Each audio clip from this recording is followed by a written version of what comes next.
Man is born free but everywhere in chains.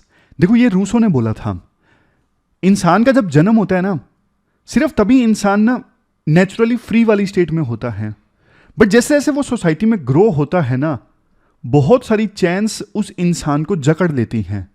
जैसे मैं आपको एग्जांपल से समझाता हूं, आप समझ जाओगे।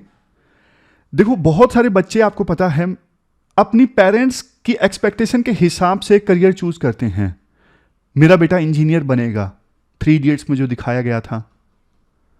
देखो ये बात सच है, अभी अवेयरनेस आई है बहुत सारे पेरेंट्स में, लेकिन अभी भी एक्सपेक्टेशंस बहुत ज़्यादा होती हैं बच्चों से, और वो पेरेंट्स की चॉइस के हिसाब से अपना करियर चूज कर लेते हैं। आप और देखिए, अब 2 लड़का लड़की को आपस में प्यार है, लेकिन उनका धर्म अलग है या फिर कास्ट अलग है। सोसाइटी में ये चीज़, कई सोसाइटीज़ में ये चीज़ टैबू मानी जाती है, तो समाज के डर से वो शादी नहीं होती। तो बताइए कहाँ पे इंसान फ्री है? ऐसी अनेकों कस्टम्स, ट्रेडिशंस बहुत बार या फिर चीज़ें इंसान फॉलो कर लेता है सिर्फ पीयर प्रेशर के चलते, सिर्फ सोसाइटी में स्टिग्मा है इस चीज़ के चलते। जैसे बहुत बार आपने देखा होगा किसान ऐसे होते हैं जो मार्केट से ना कर्ज लेके लेविश शादी करते हैं अपने बच्चों की। असल में वो नहीं करना चाहते, लेकिन समाज ये बोलता है कि तुम इतना पैसा लगाओ शादी में, तुम इतना दहेज दो, तुम इतना खर्चा करो शादी में। देखो बोल तो देते हैं कई बार कुछ लोग कि हाँ शादी में ये अच्छा नहीं है, वो अच्छा नहीं है, इंतजाम काफी बुरा है, लेकिन आप कई बार ना उन पे सोचिए जिनकी शादी है, उन्होंने किस किस से कई बार कर्ज लेके वो उतना इंतजाम किया होता है। टिप्पणी करनी किसी पे बहुत आसान होती है, लेकिन आपके अंदर एम्पैथी है ना, तो आपको सही में एहसास होगा कि जिस इंसान ने कई बार ये प्रोग्राम किया होता है, वो बेचारे ने कितनी मुश्किल से किया होता है। समझ गए? तो ये क्यों होता है? सोसाइटी के चलते होता है। ये भी एक प्रकार की चैन है, सोसाइटी आपसे एक्सपेक्ट करती है कि आप ऐसा करो। ये भी एक प्रकार की चैन है, हर तरफ से इंसान जो है ना वो चैन्स में जकड़ा हुआ है, हर तरफ से। तो ये था रूसो का मतलब इस कोट से। अब देखो एक क्वेश्चन आप ये पूछना चाहोगे, सर हम कल पूरा दिन इंतजार करते रहे, आपकी डिस्कशन तो आई नहीं। कल का दिन देखो बहुत खराब था सच्ची में, मतलब ऐसे थोड़े बहुत अप्स एंड डाउन्स आते रहते हैं, और कल का दिन अच्छा नहीं रहा। फिर मुझे लगा रात को कम से कम एक वीडियो तो बनाते हैं, फिर वो उड़ान वाली वीडियो मैंने बनाई थी, तो इसलिए कल मैं नहीं बना सका। जैसा आपके साथ होता है ना, कुछ हो जाता है तो बस पढ़ने का मन नहीं करता काफ़ी देर तक, वैसा ही है। फिर वो देखो डेली के करंट अफेयर आते हैं तो रिसर्च काफ़ी करनी पड़ती है, तो कोई ऐसी घटना हो गई तो फिर उससे क्या होता है कि रिसर्च करने में मन नहीं लगता, फिर वो कंसंट्रेशन नहीं बन पाती। खैर सॉरी, हम जो आर्टिकल्स कल हमारे रह गए थे ना वो हम डिस्कस कर लेंगे, बढ़िया ढंग से हमारी डिस्कशन में शामिल करेंगे। और आज हम काफ़ी सारे इश्यूज डिस्कस करेंगे। सबसे पहले इंडियन पुलिस फोर्स में रिफॉर्म्स से संबंधित, उसके बाद ये स्वच्छ सर्वेक्षण अवार्ड्स हैं। इंडियन एक्सप्रेस के 2 आर्टिकल हम डिस्कस करेंगे, एक कालाराम मंदिर से संबंधित और एक हौथी रिबल्स के ऊपर अटैक किया है अब यूएसए ने, तो वार और ज़्यादा स्प्रेड हो सकता है। फिर अलीगढ़ मुस्लिम विद्यालय को माइनॉरिटी स्टेटस मिलने से संबंधित है, कोर्ट में केस चल रहा है। तो ये सारे इश्यूज हम डिस्कस करेंगे। चलिए स्टार्ट करते हैं। इसके बाद नेक्स्ट आर्टिकल इंडियन पुलिस में रिफॉर्म्स लाने से संबंधित है। आप देखो जीएस पेपर 2 के इस टॉपिक से आर्टिकल को रिलेट कर सकते हम। कंटेस्ट ये है, जनवरी के फर्स्ट वीक में 3 दिनों की पुलिस ऑफिसर्स की एक कॉन्फ्रेंस आयोजित हुई, जिसमें विभिन्न राज्यों के जो पुलिस चीफ है ना, यानी कि डीजीपी, उन्होंने पार्टिसिपेट किया। इस कॉन्फ्रेंस की इंपॉर्टेंस देखो इसलिए ज्यादा क्योंकि प्रधानमंत्री मोदी ने भी इसमें पार्टिसिपेट किया। यह बताता है कि सरकार बहुत ज्यादा सीरियस है लॉ एंड ऑर्डर को लेके। वैसे तो इस कॉन्फ्रेंस में बहुत सारे इश्यूज को डिस्कस किया गया, लेकिन एक सबसे इंपॉर्टेंट चीज इंफॉर्मेशन टेक्नोलॉजी का कैसे इस्तेमाल किया जाए पुलिसिंग में, इस चीज पे बहुत फोकस किया गया। आर्टिकल में देखो बहुत अच्छे अच्छे पॉइंट्स हैं। मैंने ना कैटेगराइज कर दिया आर्टिकल के पॉइंट्स को 2-3 सेक्शन में, ताकि आसानी से आपको समझ में आए पॉइंट्स और याद भी हो जाएं। जैसे सबसे पहले ना चैलेंजेस की बात करते हैं। सबसे बड़ा चैलेंज आज के समय में हमारे देश में पुलिस फोर्स के सामने यह है अपनी पब्लिक इमेज को इंप्रूव करना। देखो बेशक एग्जीक्यूटिव यानी सरकार कितनी ही ज्यादा सीरियस हो इस चीज को लेके कि पुलिस की जो इमेज है जनता के सामने वो इंप्रूव करनी है, ताकि जनता डरे ना पुलिस स्टेशन में जाने से या फिर पुलिस को अप्रोच करने से। बट अफसोस ये है कि सरकार असफल साबित हुई है। आज भी पुलिस की जो इमेज है बहुत ज्यादा खराब है, और अनटिल एंड अनलेस किसी को ना, किसी इंडिविजुअल को बहुत ज्यादा पुलिस की जरूरत ना पड़े, बहुत ही ज्यादा, तब तक ना लोग पुलिस को अप्रोच करने से डरते हैं, हिचकिचाते हैं। तो ये पहला पॉइंट है। सॉल्यूशन भी डिस्कस करेंगे, लेकिन अभी चैलेंजेस की बात करते हैं। दूसरा है फेडरल डिस्कॉर्ड। देखो, जो आईपीएस इंडियन पुलिस सर्विस है ना, इसका आइडिया सेंट्रल गवर्नमेंट के द्वारा कंसीव किया गया। अब ये जो सर्विस है आईपीएस की, इसे मैनेज भी सेंट्रल गवर्नमेंट के द्वारा किया जाता है, लेकिन ये आईपीएस ऑफिसर्स स्टेट में जाके काम करते हैं, तो ना स्टेट गवर्नमेंट का इनके ऊपर ज्यादा कंट्रोल नहीं होता। तो स्टेट गवर्नमेंट को ना कई बार भरोसा नहीं होता आईपीएस ऑफिसर्स के ऊपर। उनको लगता है कि इनकी जो लॉयल्टी है वो डिवाइडेड है, क्योंकि आईपीएस ऑफिसर को इनकी सर्विस को मैनेज किया जाता है सेंट्रल गवर्नमेंट के द्वारा। तो इसलिए ना बहुत बार स्टेट गवर्नमेंट का ज्यादा ट्रस्ट होता है। स्टेट पब्लिक सर्विस कमीशन जिन ऑफिसर्स को सिलेक्ट करता है ना, उन पे ज्यादा भरोसा होता है स्टेट गवर्नमेंट्स का। स्टेट गवर्नमेंट को लगता है कि यार इन ऑफिसर्स को तो हमने ही सिलेक्ट किया है और इनकी लॉयल्टी हमारे प्रति ज्यादा होगी बजाय के सेंट्रल गवर्नमेंट के। तो ये फेडरल डिस्कॉर्ड देखने को मिलता है। लेकिन देखो, इसकी वजह से नेशनल कोऑर्डिनेशन और यूनिटी प्रभावित होती है। अब तीसरा पॉइंट है रोल ऑफ इन्फोर्समेंट डायरेक्टोरेट। देखो, ईडी के मिसयूज के काफी आरोप लगे हैं कि सेंट्रल गवर्नमेंट के द्वारा ईडी का मिसयूज किया जाता है अपने पॉलिटिकल पर्पजेस को सर्व करने के लिए। बात इस गवर्नमेंट की नहीं है, हमेशा से ये आरोप लगते आए हैं। और अभी कुछ अपोजिशन रूल्ड स्टेट्स में देखने को मिला, जैसे वेस्ट बंगाल में ईडी के ऑफिशियल्स पे हमला हो गया, बकायदा हमला हो गया, मतलब ईडी को घुसने नहीं दे रहे हैं। देखो, अगर ये सब चीजें चलेंगी फिर तो कैसे काम चलेगा, मतलब ट्रस्ट ही नहीं रहेगा किसी भी एजेंसी के ऊपर। ये एक बड़ा चैलेंज है। उसके बाद limited opportunities for lower ranks है, ये बहुत जबरदस्त पॉइंट है। देखो, राइटर ये कहते हैं हमारे देश में ना सारी वाहवाही ना आईपीएस ऑफिसर्स लूट लेते हैं। मतलब जो भी केस क्रैक होता है, कुछ भी हो, प्रेस कॉन्फ्रेंस करने के लिए आईपीएस ऑफिसर आ जाते हैं, एसपी आ जाते हैं। लेकिन ना लोअर लेवल पे जो इंस्पेक्टर हैं, सब इंस्पेक्टर हैं, कांस्टेबल हैं, जो अच्छा काम करते हैं, उनको उनका क्रेडिट कभी मिलता ही नहीं है। मतलब वन मैन शो रह जाता है पुलिसिंग में कि जो कुछ है वो आईपीएस है। बट देखो, इसकी वजह से लोअर लेवल पे जो पुलिस ऑफिशियल्स होते हैं ना, कांस्टेबल, सब इंस्पेक्टर, इंस्पेक्टर, उनकी ग्रोथ और मोटिवेशन प्रभावित होता है। ज्यादातर जगहों पर हम ये देखते हैं कि इवन कांस्टेबल तक हायर लेवल पर पहुंच सकता है। अगर अच्छा काम किया है तो उसकी ग्रोथ एक लेवल के बाद तक होती है। बट हमारे देश में ऐसा नहीं होता। अगर कांस्टेबल अच्छा भी काम करेगा तो उसका ज्यादा प्रमोशन नहीं होगा, थोड़ा बहुत प्रमोशन होगा। तो इस चीज को हमें एड्रेस करने की आवश्यकता है कि लोअर लेवल पे जो पुलिस ऑफिसर्स बेचारे दिन रात मेहनत करते हैं ना, उनको भी विजिबिलिटी मिले काम में, उनको भी उन्होंने अच्छा काम किया है तो क्रेडिट मिले। सबसे लास्ट में चैलेंज है पॉलिटिसाइजेशन। अक्सर ऐसा देखने को मिलता है, पॉलिटिकल लीडर्स पुलिस ऑफिसर्स को ना मजबूर कर देते हैं रूल तोड़ने के लिए और अपने हित में काम करवाने के लिए, कानून के अगेंस्ट जाके काम करवाने के लिए, और धमकी दी जाती है अगर तुमने काम नहीं किया तो ट्रांसफर करवा दूंगा। यह होता है पॉलिटिसाइजेशन ऑफ पुलिस फोर्स। यह एक बड़ा चैलेंज है। अब देखो, इससे पहले कि हम सजेशंस डिस्कस करें, दो अच्छी न्यूज हैं। राइटर कहते हैं, पहली चीज, इंडियन पुलिस फोर्स जो है ना वो ज्यादा टैक्स सेवी हो रही है। मतलब देखो, रिक्रूटमेंट अब पहले के अपेक्षाकृत थोड़ी ज्यादा फेयर एंड ट्रांसपेरेंट मैनर में है। अभी भी सुधार की गुंजाइश है, लेकिन पहले से ट्रांसपेरेंट है। चूंकि अनएम्प्लॉयमेंट भी ज्यादा है, तो ऐसे ऐसे लोग पुलिस फोर्स में एंटर कर रहे हैं जिनके पास में टेक्निकल डिग्रीज हैं, जैसे बीटेक की डिग्री है। अब जब देखो ऐसे लोग पुलिस फोर्स में एंटर करेंगे तो जाहिर तौर पे पुलिस को फायदा होगा। क्राइम से निपटने की जो एफिशिएंसी है वो इंप्रूव होगी। अब दूसरी चीज ये है, प्रधानमंत्री मोदी ने पार्टिसिपेट किया इस कॉन्फ्रेंस में, इसका मतलब सरकार national security and land order को लेकर काफी ज्यादा सीरियस है। अब सजेशंस की बात करते हैं। सबसे पहला सजेशन, रीस्ट्रक्चर। अभी देखो हायर एंड लोअर रैंक्स के बीच में ना डिफरेंस यानी डिस्टेंस काफी ज्यादा है।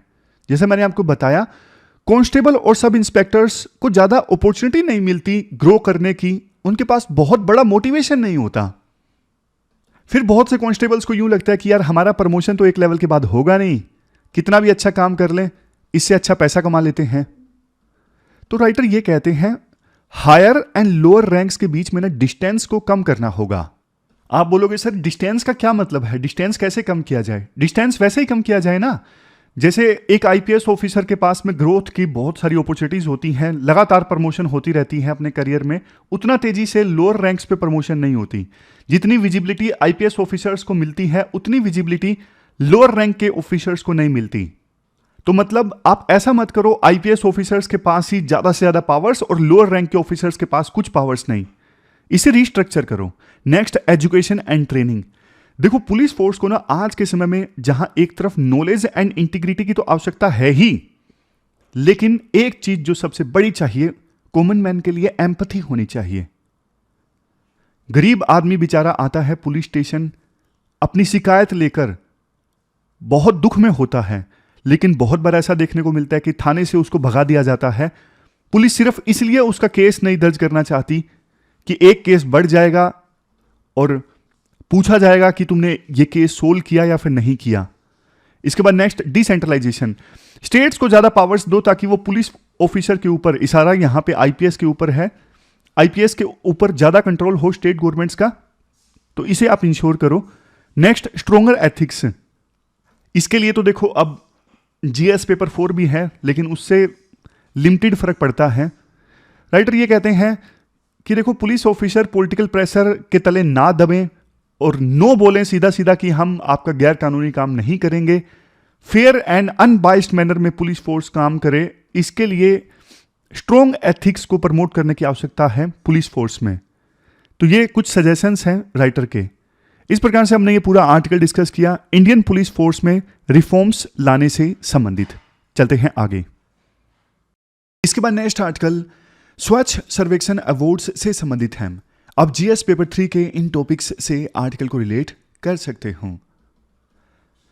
अभी हाल ही में सेंट्रल गवर्नमेंट ने 2023 के लिए स्वच्छ सर्वेक्षण अवार्ड्स को अनाउंस किया। ये देखो एक एनुअल एक्सरसाइज है। हर साल सेंट्रल गवर्नमेंट जो है विभिन्न सिटीज और टाउन्स को अवार्ड्स देती है जिन्होंने बढ़िया परफॉर्म किया है एक साल में पब्लिक सैनिटेशन से संबंधित पैरामीटर्स पर, यानी साफ सफाई के मामले में जो सिटीज सर्वश्रेष्ठ रही है ना, उनको अवार्ड्स दिए जाते हैं सेंट्रल गवर्नमेंट के द्वारा। और लगातार 7वीं बार ऐसा हुआ है कि इंदौर जो है वो फर्स्ट आई है। साफ सफाई के मामले में इंदौर पहले नंबर पे है इस बार, लेकिन इंदौर अपना अवार्ड शेयर कर रही है सूरत के साथ में। अब देखो 5 पॉइंट्स निकल के आते हैं इस आर्टिकल में। सबसे पहली चीज, ये अवार्ड्स अनाउंस क्यों किए जाते हैं? देखो ये अवार्ड्स ना इसलिए अनाउंस किए जाते हैं कि विभिन्न सिटीज के बीच में ना एक हेल्दी कंपटीशन पैदा हो और ये ना जन भागीदारी बने कि हाँ हमें आसपास साफ सफाई रखनी है। इंदौर के साथ ना मेरा एक्सपीरियंस काफी बढ़िया रहा। इंदौर में जब मैं गया ना तो वहां इवन जो खाने पीने की दुकानें हैं ना, वो भी अपने कस्टमर्स को बोल देते हैं कि प्लीज कूड़ा बाहर मत गिरिएगा, क्योंकि दुकानदार इस मामले में ना सजग है, उन्हें पता है इंदौर फर्स्ट नंबर पे है, तो वो भी ना तो खुद कूड़ा करकट फैलाते हैं ना ही अपने कस्टमर्स को फैलाने देते हैं। तो ये क्या है? ये जन भागीदारी है स्वच्छता के मामले में। लेकिन एक क्वेश्चन मैं आपसे पूछता हूं, क्या सिर्फ जन भागीदारी से काम चलेगा? इसका आंसर है नो। सिर्फ जनता के पार्टिसिपेशन से, सिर्फ जनता के चाहने से कि हमें अपना शहर स्वच्छ रखना है, काम नहीं चलेगा। बहुत सारी सिटीज ना इसलिए पिछड़ जाती हैं, वहां पे जनता तो अवेयर है लेकिन उस सिटी के पास में ना तो फंडिंग है, पैसे नहीं है साफ सफाई करवाने के लिए, दूसरा इंफ्रास्ट्रक्चर काफी पुअर है, तीसरा एक्सपर्टीज भी नहीं है। तो कई सिटीज तो इस वजह से पिछड़ जाती हैं। एक बार आपने शहर में बढ़िया इंफ्रास्ट्रक्चर क्रिएट कर दिया साफ सफाई के लिए, एडमिनिस्ट्रेशन बढ़िया है, एक्सपर्टीज बढ़िया है, बेस्ट प्रैक्टिसेस का चुनाव किया जा रहा है, फिर तो देखो वो सिटी लगातार टॉप पर आएगी। और यही हो रहा है इंदौर, सूरत, भोपाल, विशाखापट्टनम, इन सिटीज के साथ में, क्योंकि यहां पे ना ये सिटीज जो है फंडिंग के मामले में बढ़िया है, इंफ्रास्ट्रक्चर के मामले में बढ़िया है, इसलिए लगातार टॉप पे आ रही हैं ये सिटीज। लेकिन सरकार का फोकस ना उन सिटीज पे होना चाहिए जो बेचारी पिछड़ जाती हैं। वहां पे आइडेंटिफाई किए जाएं कि क्या गलतियां हैं, क्या कमियां हैं कि लगातार ये सिटीज जो हैं सैनिटेशन के मामले में पिछड़ रही हैं, क्या इंप्रूव करने की आवश्यकता है, ऐसा क्या कर दिया जाए वहां पे कि वो सिटीज भी कंपटीशन में आ जाएं। इस तरफ सेंट्रल गवर्नमेंट का ध्यान ज्यादा होना चाहिए, ये पॉइंट राइटर देते हैं। अब फिर इसके बाद नेक्स्ट पॉइंट ये निकल के आता है, देखो आजकल ना इन अवार्ड्स में बहुत सारी सब कैटेगरीज भी बन गई हैं। सब कैटेगरीज जैसे क्लीनेस्ट कैंटोनमेंट टाउन कौन सा है, मतलब सबसे क्लीन टाउन जहां पे कैंट है। मध्य प्रदेश में मऊ जो है वो सबसे क्लीन कैंटोनमेंट टाउन है। सबसे क्लीन गंगा टाउन कौन सा है, मतलब कि ऐसे ऐसी कैटेगरीज में भी अब ये स्वच्छता के अवार्ड्स दिए जा रहे हैं। सबसे साफ कैंट हमारे देश में, सबसे साफ गंगा टाउन, बेस्ट सिटी कौन सी है जो सफाई मित्रों के लिए सुरक्षित है। तो इस प्रकार की ना बहुत सारी कैटेगरीज बना दी गई हैं अभी अवार्ड देने के लिए। राइटर कहते हैं देखो इतनी सारी कैटेगरीज बना के क्या फायदा, ये तो मतलब बड़े गोल से आप भटक रहे हो, वो वाली बात हो गई। अब मुझे एक बात बताइए, cleanest Ganga town, cleanest Narmada town क्यों नहीं, क्लीनेस्ट कावेरी टाउन क्यों नहीं? क्या वो हमारे देश के टाउन्स नहीं है, हमारे देश का हिस्सा नहीं है? तो बात वही है कि क्लीनेस्ट सिटीज वाली कैटेगरी सही थी, और जिस ऑब्जेक्टिव के साथ में ये अवार्ड्स दिए जाने स्टार्ट किए गए थे ना, तो उन ऑब्जेक्टिव से हम कहीं ना कहीं भटक रहे हैं।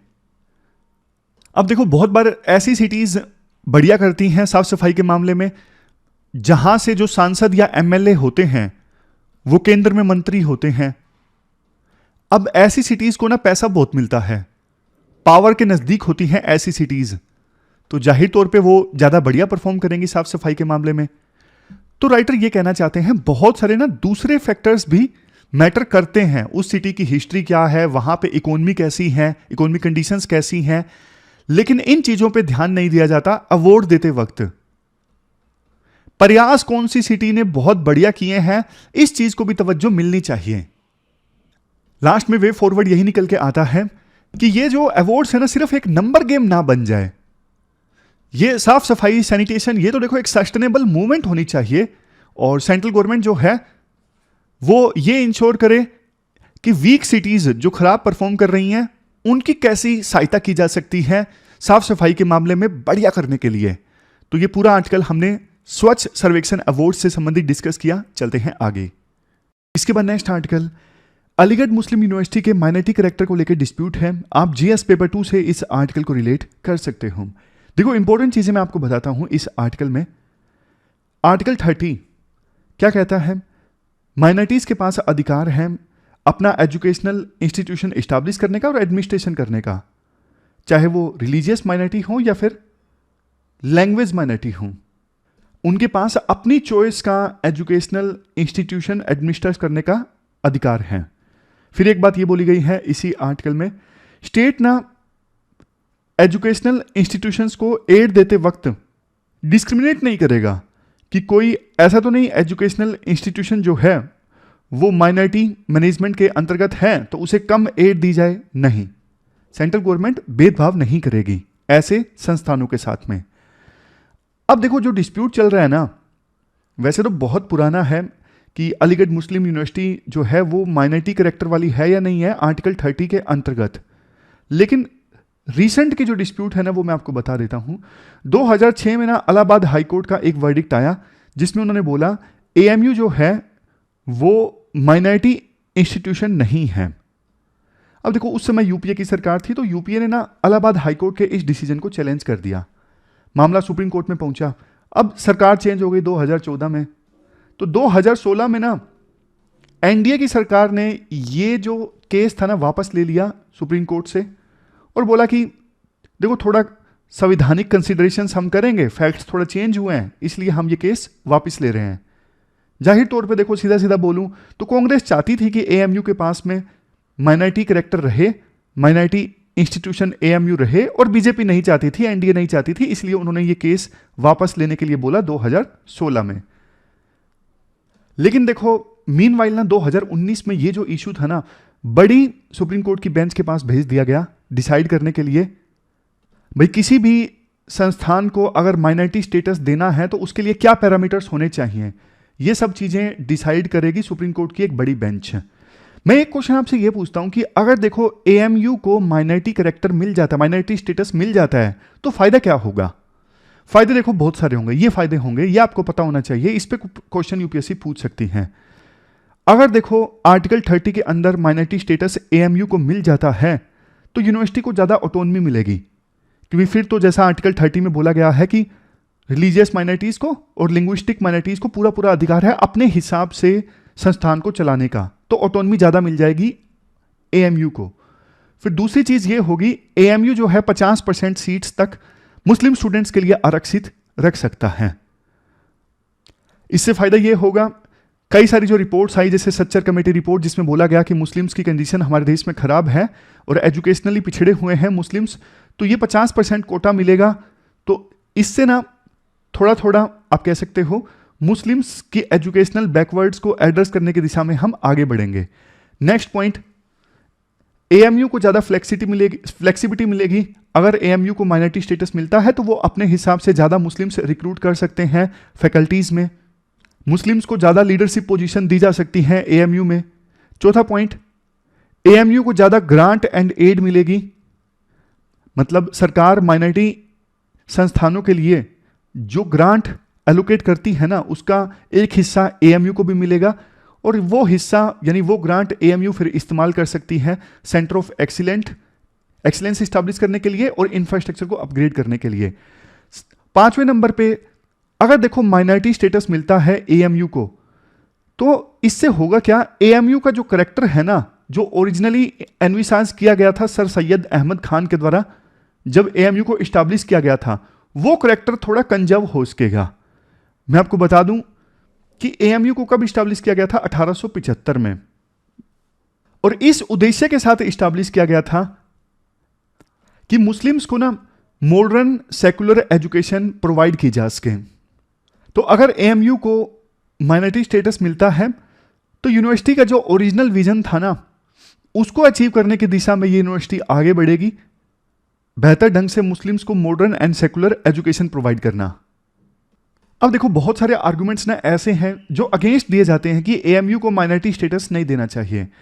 जैसे सबसे पहली चीज देखो, 9th रैंक प्राप्त हुई है एएमयू को नेशनल इंस्टीट्यूशनल रैंकिंग फ्रेमवर्क में। अगर एएमयू को माइनॉरिटी स्टेटस मिल गया तो फिर ना रिजर्वेशन नहीं देना होगा एएमयू को। अभी देखो जैसे schedule caste, schedule tribe, OBC और ईडब्ल्यूएस को रिजर्वेशन देना होता है ना, तो ये नहीं देना पड़ेगा, तो इनके लिए रिजर्वेशन खत्म हो जाएगा, तो इन कम्युनिटीज को तो नुकसान हो गया। फिर ये बोला जाता है चाहे देखो बनारस हिंदू यूनिवर्सिटी हो या फिर अलीगढ़ मुस्लिम यूनिवर्सिटी हो, दोनों को ना भारत के संविधान के 7th शेड्यूल में यूनियन लिस्ट में डाला गया है। तो कोई भी संस्थान जो यूनियन लिस्ट में आता है वो कभी भी माइनॉरिटी इंस्टीट्यूशन नहीं हो सकता। फिर next, TMA pi foundation versus state of Karnataka वाला केस। इस केस में ना सुप्रीम कोर्ट ने ये बोला था जो माइनॉरिटी संस्थान है ना, उनकी अलग से एडमिनिस्ट्रेशन प्रोसेस हो सकती है जो कि देखो फेयर हो, ट्रांसपेरेंट हो और मेरिट के आधार पर हो। तो ये सारे पॉइंट्स हमने अगेंस्ट में डिस्कस किए। अभी देखो इस इशू पे ना थोड़ा सा और इनलाइटमेंट की आवश्यकता है। मुझे लगता है कि एक और आर्टिकल इस पे अगर हम डिस्कस करेंगे तो बढ़िया है, क्योंकि इस पे ना यूपीएससी ने क्वेश्चन पूछा था, माइनॉरिटी इंस्टीट्यूशंस से संबंधित एक क्वेश्चन यूपीएससी ने पूछा था और दोबारा भी पूछा जा सकता है, इंपॉर्टेंट इशू है। कुल मिला के ना आपका जो फोकस है सिर्फ एक यूनिवर्सिटी पे नहीं होना चाहिए, एएमयू पे, पूरा आर्टिकल 30 पे होना चाहिए। और अगर किसी संस्थान को माइनॉरिटी स्टेटस मिलता है तो उसके क्या फ़ायदे क्या नुकसान हैं, सुप्रीम कोर्ट की क्या जजमेंट्स हैं, बहुत कुछ हमने डिस्कस किया।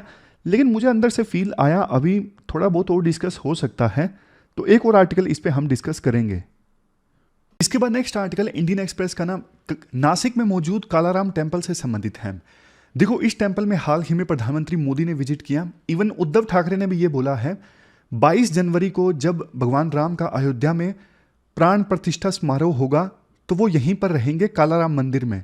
इस मंदिर की इंपॉर्टेंस क्या है? देखो कालाराम मंदिर ना महाराष्ट्र में गोदावरी नदी के किनारे पंचवटी रीजन में है।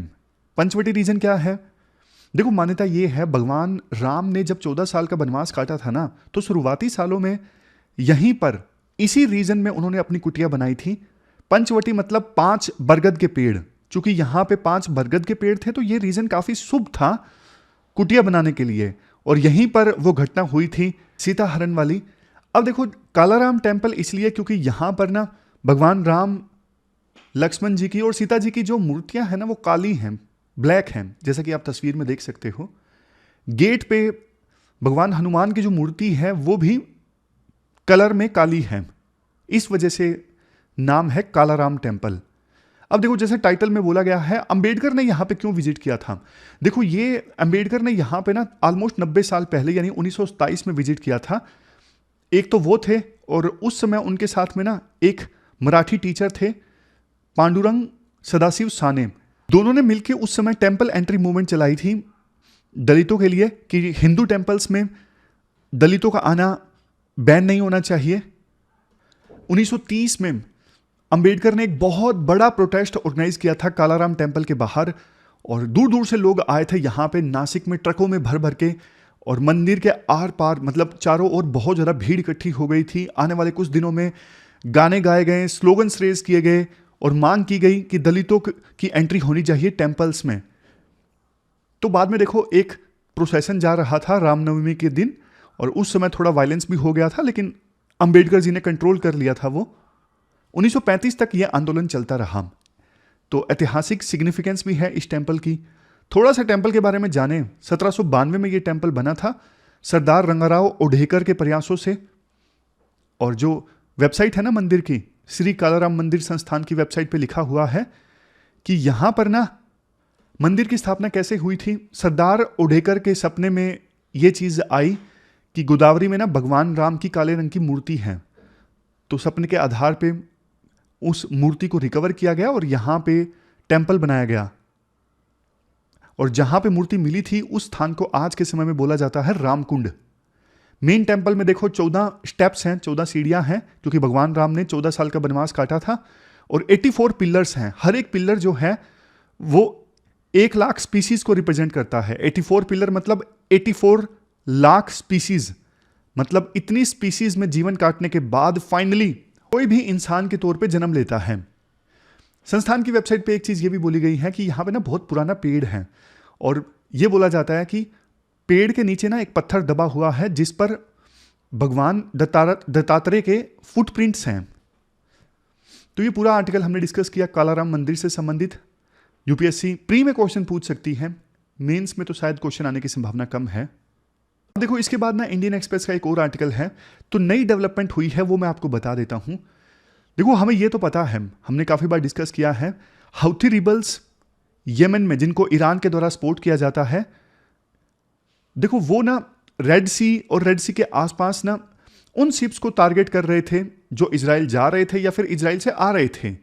हालांकि ये कहने की बात है वो दूसरे शिप्स को भी निशाना बना रहे थे, जिसकी वजह से ना ये इंपॉर्टेंट जो सी लेन ऑफ कम्युनिकेशन है ना रेड सी वाली, जहां से सुएज कैनल के थ्रू सामान जाता है, यहां पे बहुत सारी शिपिंग कंपनीज ने अपने शिप भेजने से इनकार कर दिया था। लेकिन ये हाउथी रिबल्स मान ही नहीं रहे थे। तो ना हाउथी रिबल्स के अगेंस्ट ना एक ग्रुप बना, यूएसए ने एक ग्रुप बनाया, अलायंस बनाया और ऑपरेशन चलाया कि इन हाउथी रिबल्स पर लगाम लगाने के लिए ना एक ऑपरेशन हम चलाते हैं, और उस ऑपरेशन का नाम होगा ऑपरेशन प्रोस्पेरिटी गार्डियन। इसमें यूएसए समेत यूएसए के ally countries, more than 20 countries ने इस ऑपरेशन का हिस्सा बनने का निर्णय लिया।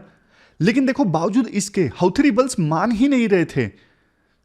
तो ना अब जाके यूएसए ने ना यमेन के अंदर, ध्यान से सुनिएगा, यमेन के अंदर जाके यूएसए ने हाउथी रिबल्स के ठिकानों पे अटैक किया है। तो ये एक बड़ी डेवलपमेंट है। मतलब सी के अंदर लड़ाई नहीं हुई, बल्कि यमेन के अंदर जाके हाउथी रिबल्स के जो ठिकाने हैं उस पर स्ट्राइक्स की है यूएसए ने।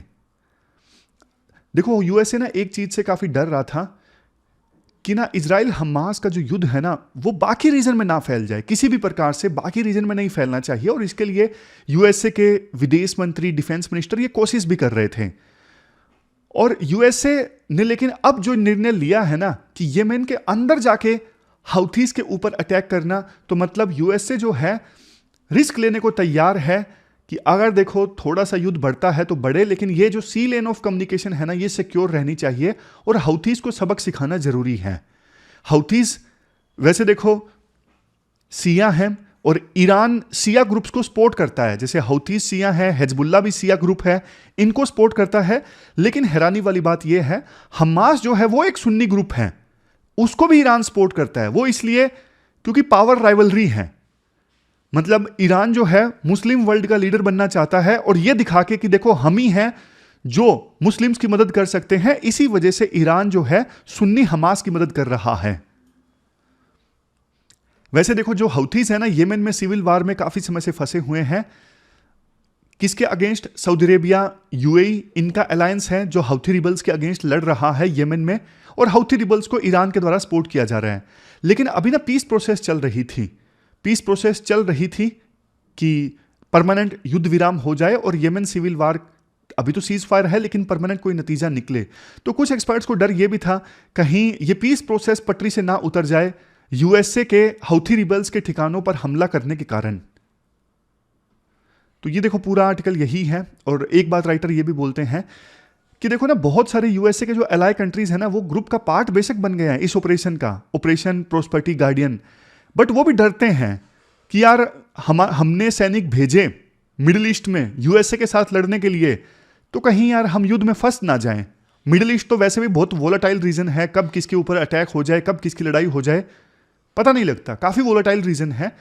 तो वेस्टर्न कंट्रीज जो है ना यूएसए के अलावा वो डर रहे हैं कि हम अपनी फोर्सेस नहीं भेजेंगे येमेन में या फिर मिडिल ईस्ट के किसी दूसरे देश में, क्योंकि हमने अपनी फोर्सेस भेजी तो फंस के रह जाएंगे वहां पे, जो कि हमारे देश के लिए अच्छा नहीं होगा। तो ये पूरा आर्टिकल हमने डिस्कस किया। अब क्वेश्चंस देख लेते हैं लास्ट में देखो ये दोनों क्वेश्चंस आपको अटेम्प्ट करने हैं।